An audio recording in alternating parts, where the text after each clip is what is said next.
जिसकी प्रॉपर्टी नहीं बिक रही हो, कोई प्लाट, कोई जमीन, कोई जायदाद का लफड़ा चल रहा हो, परेशानी चल रही हो, और कोई फ्लैट है, कोई मकान है, या तो खरीदना है या बेचना है और वो बिक नहीं रहा, तो कुंदकेश्वर भगवान का स्मरण करना महाराज। 5 कमल गट्टे, 5 हल्दी की गठान, हल्दी की गांठ और 5 कमल गट्टे। अगर किसी प्लाट को, फ्लैट को, जमीन को बेचना हो तो कुंदकेश्वर का नाम लेकर 5 कमल गट्टे, 5 हल्दी की गठान, कुंदकेश्वर का नाम लेकर उस जमीन में, उस मकान में, उस फ्लैट में डाल दीजिए। वो जमीन, वो फ्लैट, वो मकान जिसको बेचना है वो 3 महीने के अंदर बिक जाता है। कुंदकेश्वर का भगवान शिव के कुंद। और कोई वस्तु हमें खरीदना है, कोई मकान, कोई जमीन, कोई जायदाद हमें खरीदना है और वो मिल नहीं रही है, आप बहुत प्रयास कर लिए, तो महाराज 5 कमलगट्टे के साथ में 5 लौंग, 5 कमलगट्टे और 5 लौंग, कुंदकेश्वर का नाम लेकर जो चीज हमें खरीदना है, जो प्राप्त करना है, वहां पर डाल दिया जाए महाराज। 3, 3.5 या 4 महीने में वस्तु हमें प्राप्त हो जाती है। कुंदकेश्वर, कुंदकेश्वर का स्मरण एक और चीज के लिए होता है, वो भी ध्यान कर लें। जो बच्चा बुद्धि से विकलांग हो, मतलब उसको शुद्ध ना रहती हो, कोई एकाग्रता ना रहती हो, पढ़ाई में मन नहीं लगता हो, या बुद्धि से जो कमजोर हो, चाहे वो बच्चे हो, चाहे बच्चियां हो, चाहे बड़ा व्यक्ति हो, अगर बुद्धि से कमजोर है, विवेक से कमजोर है, और यहां तक शास्त्र कहता है अगर शरीर से भी दुर्बलता हो, हमारे थोड़ा आवाज पकड़ना, अगर शरीर से भी दुर्बलता है तो महाराज भगवान शंकर पर माखन का लेपन कर कर, माखन जानते हो ना, मक्खन, भगवान शंकर पर मक्खन का लेपन कर कर उसको डब्बी में भर लिया जाए और उस मक्खन को 11 दिन तक भोजन प्रसादी में, भोजन के साथ में देना प्रारंभ कर दो, कुंदकेश्वर का नाम लेकर। पर यह मक्खन केवल प्रदोष के दिन चढ़ता है या शिवरात्रि के दिन चढ़ता है महाराज, किसी भी प्रदोष को चढ़ा लो या किसी भी शिवरात्रि पर चढ़ा लो, कुंदकेश्वर का स्मरण कर महाराज। अगर बुद्धि कमजोर है, विवेक से कमजोर है, तो उसमें आराम मिलना प्रारंभ हो जाता। कुंदकेश्वर भगवान, तो उसमें सबसे पहली जो शिला है वो नारद शिला है। आप अगर कभी बद्री विशाल जाएं, बद्रीनाथ जी जाएं, तो वहां के पंडा जी से पूछना कि नारद शिला कहां है। जिस नारद शिला के पास में खड़े होकर मात्र 7 दाने चावल के छोड़ देने पर संपदा कभी घटती नहीं है, वो नारद शिला सुख की राशि है हमारी। दूसरा नरसिंह शिला, नरसिंह शिला का वर्णन आपको पहले भी करा कि भगवान नरसिंह को जब क्रोध आया, शंकर भगवान ने शरंभ पक्षी का रूप धारण कर अपने पंजे पर उठाकर भगवान नरसिंह को अलकनंदा नदी में ले जाकर डाला था, अलकनंदा नदी में फेंका।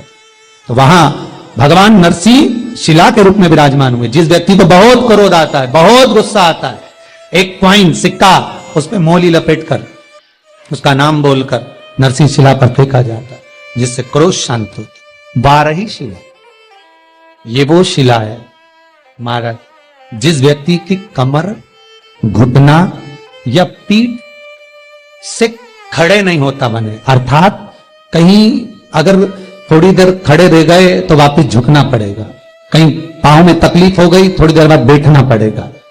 उसके लिए अगर डॉक्टर बोल रहे हैं कि घुटना बदलना पड़ेगा या स्लिप डिस्क की बीमारी हो गई, तो 12 शिला का स्मरण करिएगा।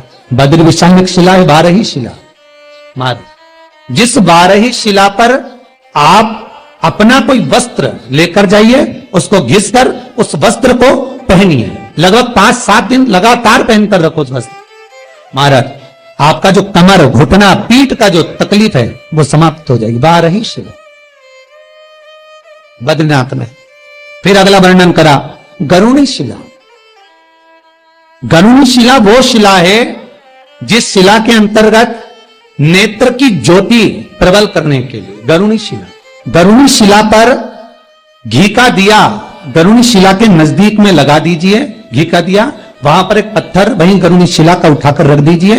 उस पत्थर पर जो कालोज बने उसमें घी मलकर गरुणी शिला पर घृत मलकर उस गरुणी शिला का काजल एक डिब्बी में उठाकर ले आइए। जिनके नेत्रों से कम दिखता हो, जिनको चश्मा चढ़ा हुआ हो, वो गरुणी शिला का काजल नेत्रों पर लगाना प्रारंभ कर दें। 15 से 20 दिन लगाएं और बाद में आंखों की जांच कराएं, आपको उसका फल मिलेगा। गरुणी शिला। अगला वर्णन है मार्कंडेय शिला। है मार्कंडेय शिला। महाराज, जिस व्यक्ति का एक्सीडेंट ज्यादा होता हो, ज्यादा बीमार पड़े रहते हो, बार बार डॉक्टर को दिखाने जाना पड़ रहा हो, तो मार्कंडेय शिला पर जल चढ़ाकर वहीं बद्री विशाल में मार्कंडेय शिला के पास स्नान कर लेने से व्यक्ति की रोग, बीमारी, तकलीफ दूर हो जाती है। मार्कंडेय शिला। ये शंकर जिस भूमि पर निवास करते हैं, घर है जहां पर, उस शिला का स्मरण हमारी शिव महापुराण वर्णन करती है। बेल आइकन दबाएं ताकि आप या तो उज्जैन सोमनाथ में हर एक वीडियो से बूढ़ा महादेव के मंदिर में जाइए और शंकर भगवान पर 121 शमी पत्र घी में डुबोकर चढ़ा दीजिए। कभी जिंदगी में क्लेश नहीं हो सकता। कभी जीवन में जिन जिनके घर में सास बहू, भाई भाई, कुटुंब, कबीला, पति पत्नी आपस में अगर क्लेश कर रहे हैं, इतना क्लेश है कि घर टूटने वाला है, अलग अलग होने के कतार लग गई है, तो या तो बूढ़ा महंकाल जाओ या बूढ़ा सोमनाथ जाओ। ये दो स्थान शिव महापुराण में, स्कंद पुराण में, लिंग पुराण में, दोनों तीनों पुराणों में वर्णित किया गया कि इस स्थान पर 121, 131, 111 शमी पत्र घी में डुबोकर नाम और गोत्र बोलकर समर्पित कर दीजिए। महाराज, जिंदगी में कभी क्लेश नहीं हो सकता। तलाक भी हो रहा है तो दोनों में प्रेम बढ़ जाएगा और तलाक समाप्त हो जाएगा। बूढ़ा महाराज कभी जीवन में दुख नहीं दे सकता, कभी तकलीफ नहीं।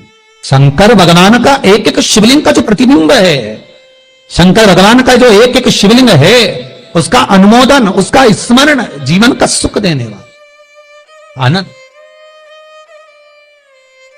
अगर लग रहा है कि पति की अंतिम सांसें चल रही है और तकलीफ में है, नगर में, मोहल्ले में, क्षेत्र में जो काली का मंदिर हो, जो कालका का मंदिर हो, जो काली का मंदिर हो, वहां आप रक्त फूल मतलब लाल फूल माला 21, 11 जो आपकी मर्जी पड़ जाए, कंकु में लगाकर माता के चरणों में चढ़ा दीजिए और बोलकर चढ़ाना कि ये बीमारी है और ये तकलीफ है और ये क्रम है।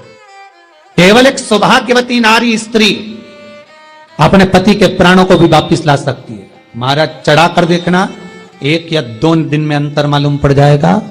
पति अगर वेंटिलेटर पर भी पड़ा है तो ठीक हो, पर धर्म पत्नी ही करे।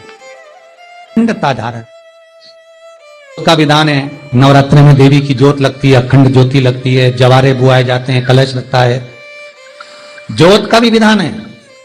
जिसके यहां दिया अखंड जलाया जाता है, अगर वो दिए की बाती अगर दक्षिण दिशा की होती है तो उसके घर में साल भर में एक घात जरूर होती है, जलता है।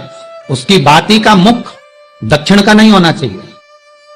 अगर आपने देवी भागवत का स्मरण कराओ, देवी भागवत को अगर सुना हो, तो देवी भागवत में स्पष्ट किया गया कि पूर्व की ओर मुख करा हुआ दिया, अर्थात पूर्व की ओर ज्योत जो जलाई जाती है, वो संपदा की वृद्धि करती है। कर जो ज्योत लगाई जाती है महाराज, वो वैभव को देती है। और उत्तर की ओर जो मुख कर ज्योत जलाई जाती है, उत्तर की ओर जो ज्योत का मुख रहता है, वो आयु की वृद्धि करती है, घर में अकाल मौत को रोकती है। श्री सब्सक्राइब शिवाय चैनल नमस्तुभ्यं। आइकन दबाएं ताकि आप श्री अपडेटेड रहें हमारे शिवाय वीडियो से। नमस्तुभ्यं। श्री शिवाय नमस्तुभ्यं।